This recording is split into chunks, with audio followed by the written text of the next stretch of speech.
اعوذ بالله من الشیطان الرجیم. برای اینکه نماز ما صحیح باشد، باید بعضی کارها را قبل از نماز و بعضی کارها را در داخل نماز انجام بدهیم. به این کارها میگویند فرضهای خارجی نماز و فرضهای داخلی نماز. بخش یک، فرضهای خارجی نماز. فرضهای خارجی نماز کارهایی هستند که قبل از شروع نماز باید انجام شوند. پاک بودن بدن. بدن نمازگزار باید از نجاست پاک باشد. پاک بودن لباس. لباسی که با آن نماز می‌خوانیم باید پاک و تمیز باشد. پاک بودن جای نماز. جایی که نماز می‌خوانیم باید پاک باشد. پوشاندن عورت. در نماز پوشاندن عورت واجب است. برای مردان از ناف تا زانو و برای زنان تمام بدن به جز صورت، دستها و پاها. رو به قبله بودن. در هنگام نماز باید رو به طرف کعبه شریف بایستیم. داخل وقت نماز بودن. هر نماز وقت مخصوص دارد. نماز را باید در وقت خودش بخوانیم. نیت. پیش از شروع نماز در دل خود نیت می‌کنیم که کدام نماز را برای رضای الله می‌خوانیم. بخش دوم، فرضهای داخلی نماز. فرضهای داخلی نماز کارهایی هستند که داخل نماز انجام می‌شوند. تکبیر تحریمه. نماز را با گفتن الله اکبر شروع می‌کنیم. قیام، ایستاده نماز خواندن. در نماز اگر توانایی داریم باید ایستاده نماز بخوانیم. قرائت. در نماز سوره فاتحه خوانده می شود و در بعضی رکعت‌ها سوره دیگری اضافه می شود. رکوع. در رکوع به اندازه لازم خم می شویم تا کمر و سر ما با هم صاف شود و 3 مرتبه می گوییم سبحان ربی العظیم، سبحان ربی العظیم، سبحان ربی العظیم. سجده. در هر رکعت 2 سجده انجام می دهیم و 3 مرتبه می گوییم سبحان ربی الاعلی، سبحان ربی الاعلی، سبحان ربی الاعلی. قاعده آخر. در نماز می نشینیم و به اندازه خواندن تشهد توقف می کنیم. خروج از نماز. با گفتن سلام نماز را به پایان می رسانیم و به هر دو طرف روی می گردانیم و می گوییم السلام علیکم و رحمت الله. تفاوت فرضهای خارجی و داخلی نماز. فرضهای خارجی نماز قبل از نماز انجام می شوند. فرضهای داخلی نماز در داخل نماز انجام می شوند. اگر یکی از این فرضها ترک شود، نماز صحیح نخواهد بود.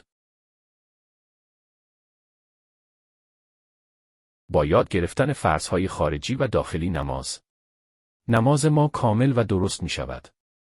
بیاییم نماز را با آگاهی و آرامش و برای رضای خداوند متعال بخوانیم. نماز بهترین راه سخن گفتن با خداوند متعال است. برای زیباتر و کاملتر شدن نماز کارهایی وجود دارد که به آنها سنت گفته می شود. سنت‌ها 2 قسم هستند. سنت‌های خارجی نماز و سنت‌ها داخلی نماز. بخش یکم، سنت‌های خارجی نماز. سنت‌های خارجی کارهایی هستند که قبل از شروع نماز انجام می شوند. گفتن آذان. آذان گفتن برای نمازهای فرض و 5 وقت سنت مؤکده است. گفتن اقامه قبل از شروع نماز فرض. اقامه گفته می شود. رفتن زودتر به مسجد. زود رفتن به مسجد و انتظار کشیدن برای اقامه نماز فرض از سنت‌های نیکو است. نظم و آرامش قبل از نماز. آماده شدن با آرامش و حضور قلب از سنت‌های نماز است. بخش دوم سنت‌های داخلی نماز. سنت‌های داخلی نماز کارهایی هستند که در داخل نماز انجام می‌شوند. بستن دستها در حالت قیام. مردان دست راست را روی دست چپ به زیر ناف و زنان دستها را روی سینه می‌بندند. سنت دوم خواندن ثنا. خواندن سبحانک اللهم. در اول نماز سنت است. سنت سوم تعوذ و تسمیه. گفتن اعوذ بالله و بسم الله. سنت است. سنت چهارم گفتن آمین. بعد از سوره فاتحه. گفتن آمین. سنت است. سنت پنجم. گفتن سبحان ربی العظیم. در رکوع سنت است. سنت پنجم. گفتن سبحان ربی الاعلی. در سجده سنت است. نشستن درست در وسط دو سجده. بین دو سجده آرام و درست می نشینیم. قعده آخر. در آخر نماز می نشینیم و تشهد می خوانیم. بعد از تشهد درودهای ابراهیمی می خوانیم. قعده آخر. بعد از تشهد درودهای ابراهیمی می خوانیم. خروج از نماز. با گفتن سلام. نماز را به پایان می رسانیم و به هر دو طرف روی می گردانیم و می گوییم السلام علیکم و رحمت الله. تفاوت سنت‌های داخلی و خارجی نماز. سنت‌های خارجی قبل از شروع نماز انجام می‌شوند.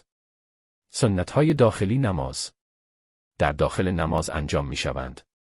اگر سنت‌ها ترک شوند، نماز درست است، ولی ثواب آن کمتر می‌شود. جمع‌بندی. با انجام سنت‌های نماز، نماز ما زیباتر و مورد رضایت الله متعال می شود. بیایید نماز را همون گونه که پیامبر اسلام آموزش دادند بخوانیم. از همراهی شما تشکر می کنیم. لطفاً کانال را دنبال کنید و ما را از دعای خیر خود فراموش نکنید.